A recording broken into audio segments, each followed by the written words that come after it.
नमस्कार दोस्तों, एक बार फिर से स्वागत है आपके अपने चैनल दी मैथमेटिका में। तो इससे पहले हमने क्वेश्चन किया था आपका प्लेन का, ठीक है। आप एक बार फटाफट से अपने क्वेश्चन को देख लीजिए, पिछले 5 सालों में कौन कौन से प्रश्न पूछे गए हैं। ये क्वेश्चन पूछा गया था जो कि इससे पहले हमने डिस्कस किया था। आपका प्लेन दिया हुआ है और प्लेन के बीच में आपको एंगल निकालना है, ठीक है। ये पैराबोला का था, इसको इसी सेशन में हम इसी प्लेलिस्ट में इसका सॉल्यूशन मिल जाएगा। ये क्वेश्चन आपके लिए मैंने छोड़ दिया, आसान सवाल है। अगर आप चाहें तो मैं इसका सॉल्यूशन दे दूंगा, आप कमेंट बॉक्स में कमेंट डाल दीजिएगा। अदरवाइज ये मान के चलूँगा मैं कि आपने इसको सॉल्व कर लिया है, ठीक है। चलिए आगे बढ़ते हैं। एक क्वेश्चन है आपका 64वीं बीपीएससी में, जो कि सर्कल से पूछा हुआ है, तो इसको आज हम लोग करेंगे। एक क्वेश्चन ये है जिसको हमने कर लिया है, आपका डिफरेंशियल ज्योमेट्री से क्वेश्चन है, कर्वेचर टॉर्सन निकालना है। तो आप देख लीजिएगा, इसी प्लेलिस्ट में मिल जाएगा इसका सॉल्यूशन। 63वीं बीपीएससी में भी ये प्रश्न पूछा गया था डिफरेंशियल ज्योमेट्री से एक क्वेश्चन, तो इसका भी सॉल्यूशन इसी प्लेलिस्ट में मिल जाएगा आपको। और एक क्वेश्चन है सर्कल का, तो इसको हम लोग करेंगे इसके आगे। उसके बाद आपका एसिम्पटोट से है, तो एसिम्पटोट की जो प्रॉपर्टीज होती है, एसिम्पटोट कैसे निकालते हैं किसी भी कर्व का, तो हम आपको एक डिटेल वीडियो में इसके लिए लेकर के आऊँगा। उसके बाद दोनों प्रश्न आप करेंगे तो सॉल्व हो जाएगा, ठीक है। तो चलिए फिलहाल हम देखते हैं आज के प्रश्न को। आज का प्रश्न ये है हमारा कि find the centre and radius of the circle, ठीक है। तो देखिए, अगर आप 3D में जाते हैं तो अगर सर्कल का आपको इक्वेशन निकालना है तो आपको एक स्फीयर का इक्वेशन और एक प्लेन का इक्वेशन या 2 स्फीयर का इक्वेशन दिया जाएगा। यानी कि 2 इक्वेशन का जो इंटरसेक्शन है वो आपको एक सर्कल का इक्वेशन देगा, ठीक है। ये 64वीं बीपीएससी में क्वेश्चन नंबर 3A था। तो देखिए, मैं मान के चल रहा हूँ कि आपको बेसिक चीज़ें क्लियर होंगी, ठीक है ना। पहले मैं बेसिक चीज़ें क्लियर कर देता था, लेकिन अभी थोड़ा सा समय की कमी है, इसलिए तो डायरेक्ट क्वेश्चन पर ही आ जाते हैं हम लोग। तो देखिए, सबसे पहले आप फिगर बना लीजिएगा। ये आपका मान लीजिए कि ये स्फीयर हो गया, ठीक है। फिगर बना लेंगे तो आपके लिए भी आसानी होगा और एग्जामिनर के लिए भी आसानी होगा। और ये मैंने आपको पहले ही बताया है कि अगर आप एग्ज़ाम दे रहे हैं तो जितना हो सके उतना ज़्यादा एलेबोरेट करने की कोशिश करिए, शॉर्टकट मत मारिए, जितना ज़्यादा हो सके उतना ज़्यादा लिखिए। अब फालतू की अननेसेसरी चीज़ें नहीं लिखना है, लेकिन इसके बीच में जो भी चीज़ें आएंगी आपको उसको एलेबोरेट करते हुए चलना है, ठीक है।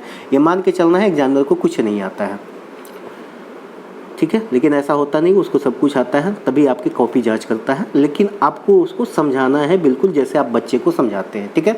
चलिए ये फिगर बना लीजिएगा। ये मान लीजिएगा कि आपका स्फीयर का सेंटर हो गया, ये जो स्फीयर है, और ये मान लीजिए कि प्लेन सेक्शन है, ये प्लेन सेक्शन है एरिया। तो प्लेन सेक्शन आपका सर्कल का निर्माण करेगा, तो ये आपका सर्कल हो गया।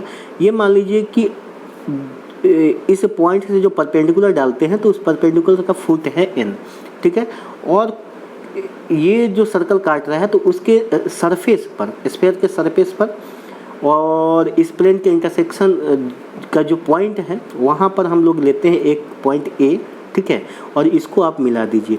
तो देखिए, आपने स्फीयर पढ़ा होगा तो इसकी प्रॉपर्टी आपको पता होगी कि जब हम सेंटर से सामने वाले सर्कल पर अगर हम लंब डालते हैं तो वो उसके सेंटर से होकर के गुजरता है। यानी कि ON जो है इस सर्कल के सेंटर से होकर के गुजरेगा और N उसका क्या होगा, फुट ऑफ द परपेंडिकुलर, इस सर्कल का सेंटर होगा। तो हमें बेसिकली निकालना क्या है, इस सर्कल का सेंटर, यानी कि N का कोऑर्डिनेट, और क्या निकालना है, N है, यानी कि N क्या हो जाएगा, इसका रेडियस हो जाएगा इस सर्कल का, ठीक है। तो आप लिखिएगा यहाँ पर, ठीक है। अब देखिए, यहाँ पर स्फीयर का इक्वेशन दिया गया है, तो स्फीयर का इक्वेशन दिया गया है, तो आपको सबसे पहले तो स्फीयर का रेडियस और सेंटर पता करना है, तभी तो आप आगे का काम कर पाएंगे। तो देखिए, इसके 2 तरीके हैं। आप जनरल इक्वेशन में चले जाइए, जो स्टैंड मतलब दिया रहता है x² + y² + 2ux + 2vy + 2wz + d = 0। तो उसमें -u -v -w आपका क्या हो जाएगा, इक्वेशन इसका सेंटर हो जाएगा, और u² + v² + w² - d, इसका अंडर रूट क्या हो जाएगा आपका। यहाँ पर ध्यान दीजिएगा कि किसी भी स्फीयर का इक्वेशन लिखते हैं तो ये आपका स्फीयर का इक्वेशन हो जाता है 2u x plus 2vy plus 2wz plus D. ठीक है, तो इसमें आपका सेंटर क्या हो जाता है, minus u minus v minus डब्ल्यू और u square plus v square plus डब्ल्यू square minus d under root क्या हो जाएगा, आपका रेडियस हो जाएगा। ठीक है, तो मुझे पता है कि आप लोगों की इतनी सारी चीज़ें पता होंगी, लेकिन मैं आपको एक सिंपल तरीका बताता हूँ जिसमें आपको फॉर्मूला रटने की ज़रूरत नहीं होगी। ठीक है, देखिए आप क्या करिए कि ये जो इक्वेशन दिया है इसको स्टैंडर्ड रूप में बदल दीजिए। स्टैंडर्ड इक्वेशन क्या होता है स्फीयर का, तो x माइनस अल्फ़ा का square plus y minus beta का square plus z minus gamma का square equal to r square. तो आर आपका रेडियस हो जाएगा और अल्फ़ा बीटा गामा क्या हो जाएगा, उसका सेंटर हो जाएगा। ठीक है, तो चलिए इतनी बातें आप समझ गए, तो हमको उसी फॉर्म में इसको कन्वर्ट कर देते हैं। ठीक है, तो लिखिएगा कि given equation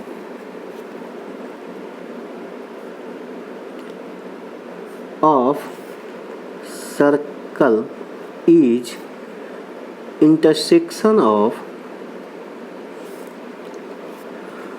sphere x square plus y square plus z square minus 2y minus 4z equal to 11 and the plane x plus 2y plus 2z equal to 15। ठीक है, तो इस स्फीयर और इस प्लेन का इंटरसेक्शन है आपका दिया हुआ इक्वेशन सर्कल का। ठीक है, now convert the equation of sphere in standard form. ठीक है, अब देखिए X square plus Y square plus Z square, तो अब यहाँ पर देखिए एक्स का कोई टर्म नहीं है, तो हम क्या लिख देंगे, एक्स माइनस 0 का square plus Y minus 2i है, यानी कि यह y माइनस 1 का स्क्वायर अगर करेंगे तो माइनस 2i हमें मिलेगा, तो हम y माइनस वाई 1 का स्क्वायर कर देते हैं, तो Y square minus 2y plus 1 होगा, तो प्लस 1 आ रहा है तो आप यहाँ पर माइनस कर दीजिए ताकि वाई स्क्वायर माइनस 2i हो जाए। ठीक है, चलिए इसमें हमने कोई परिवर्तन नहीं किया, बस एक जोड़ा और एक घटा दिया। उसी तरह से z माइनस 2 का स्क्वायर प्लस आप क्या माइनस 4 कर दीजिएगा और इक्वल टू आपका क्या हो जाएगा, 11 हो जाएगा, यानी कि x माइनस 0 का स्क्वायर प्लस y माइनस 1 का स्क्वायर प्लस z माइनस 2 का स्क्वायर इक्वल टू क्या हो जाएगा, 11 है 5 16। इसलिए सेंटर ऑफ स्फीयर क्या हो जाएगा, 0 1 2 and radius of sphere equal to क्या हो जाएगा आपका, अंडर रूट 16 यानी कि 4। ठीक है, आपको दो चीज़ें मिल गई, यानी कि O A equal to 4 and N equal to O equal to आपका क्या मिल गया, 0 1 2। ठीक है, चलिए अच्छा ध्यान दीजिएगा, ये फ़ोटो आपका काम का है तो मैं इसको साइड में रख लूँगा अभी। अब इसमें ध्यान देने वाली ये बात है कि ये प्लेन है, कौन सा प्लेन है, ये वाला प्लेन है। ठीक है, इसी प्लेन का तो सेक्शन है ये, तो जो सर्कल है वास्तव में यह प्लेन है। ठीक है, तो इसी प्लेन का इंटरसेक्शन इस स्फीयर के साथ ये आपका सर्कल दे रहा है, तो इस प्लेन पर परपेंडिकुलर है ON। तो कहने का मतलब ये है कि इस प्लेन का जो नॉर्मल होगा वह ON के पैरेलल होगा। तो इसका मतलब ये होगा कि इस प्लेन के नॉर्मल का जो डायरेक्शन रेशियो होगा वही ON का डायरेक्शन रेशियो होगा। ठीक है, ये बातें आपको पता होनी चाहिए, बेसिक चीज़ें हैं। ठीक है, तो लिखिएगा चूँकि direction ratio of line ON direct लिख दीजिएगा, R कितना हो जाएगा, 1 2 2। ठीक है, अब देखिए आपने प्लेन पढ़ा होगा, तो प्लेन और लाइन पढ़ा होगा, तो अगर कोई इक्वेशन दिया गया है प्लेन का by plus CZ plus D equal to 0, तो ABC जो होता है ना, इसके जो परपेंडिकुलर लाइन खींचा गया होता है उसका डायरेक्शन रेशियो होता है ABC। तो यहाँ पर ON हमारा क्या है, परपेंडिकुलर है इस प्लेन के, तो इसलिए इसका डायरेक्शन रेशियो ON का क्या हो जाएगा, इसका कोफिशिएंट, इसका कोफिशिएंट और इसका कोफिशिएंट। ठीक है, तो अगर मान लीजिए कि डायरेक्शन रेशियो दिया हुआ है और आपका एक पॉइंट दिया हुआ है, तो आप सिमेट्रिक फॉर्म में किसी भी लाइन का इक्वेशन निकाल सकते हैं। इसलिए equation of line ON is x minus 0/1। सीधा ON लिख दीजिएगा।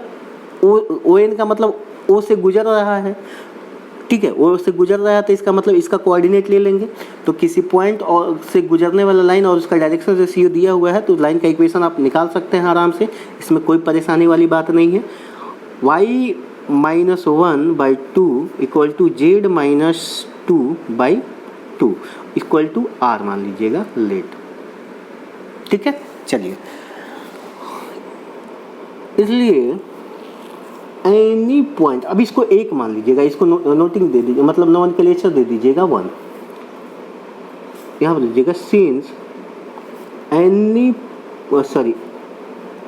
Since coordinate of any point